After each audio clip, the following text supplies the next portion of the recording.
I titled this video, Do We Need More Inclusive Growth?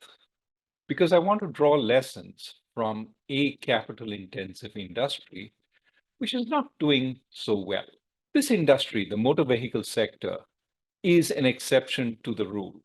As we can see, after collapsing during the pandemic, this sector is still below its pre-pandemic peak in terms of production.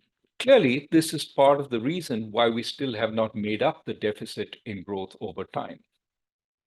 Our previous discussion would suggest this is because of weak demand, especially from the middle and lower middle class. We know that these segments of society buy scooters and motorcycles, while the demand for passenger cars is typically amongst the rich and the upper middle class. So one way to get at who is hurting is to look to see if there's a difference between two-wheeler and passenger vehicle sales. And indeed, there is. Sales for two-wheelers on the top chart are still nowhere near their 2018 peak. Indeed, the percentage annual growth in two-wheeler sales over the entire decade since 2014 is less than 1% a year, which is tiny relative to the strong growth before 2014.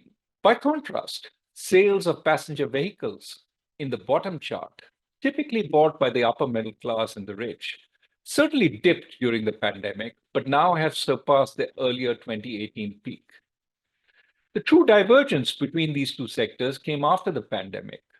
Two-wheeler sales are still way below their 2018 levels, but passenger vehicle sales have recovered strongly.